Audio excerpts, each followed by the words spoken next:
দেখো, সেই নামি দামি গুণী মানুষজনের তালিকায় তো একদমই পড়ি না। যাদের সুন্দর সুন্দর রান্না দেখে আমরাও নতুনত্ব কিছু ট্রাই করতেই থাকি নিত্য নতুন দিনে।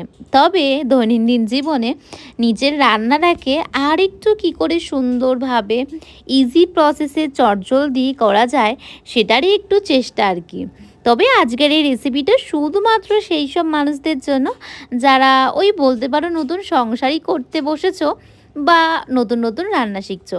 তাহলে চলো চটজলদি করে আজকের এই পমফ্রেট ফ্রাইটা কী করে আদা রসুন ইভেন কাঁচা লঙ্কা পেস্টটাও দিইনি সেটা তোমাদের সাথে শেয়ার করি। ফার্স্টে মাছ দুটোকে ভালো করে ক্লিন করে ওর মধ্যে অল্প একটু লেবুর রস, পিঙ্ক সল্ট, ধনে গুঁড়ো, জিরে গুঁড়ো, একটু হলুদ গুঁড়ো, Kashmiri red chilli powder, even এখানে লাল লঙ্কার গুঁড়োটাও অ্যাড করেছি যাতে ঝালটা ঠিকঠাক হয়। একটু গোলমরিচের গুঁড়ো অ্যাড করেছিলাম, হাফস অ্যাড করেছি, একটু জোয়ান আর কাসুরি মেথি।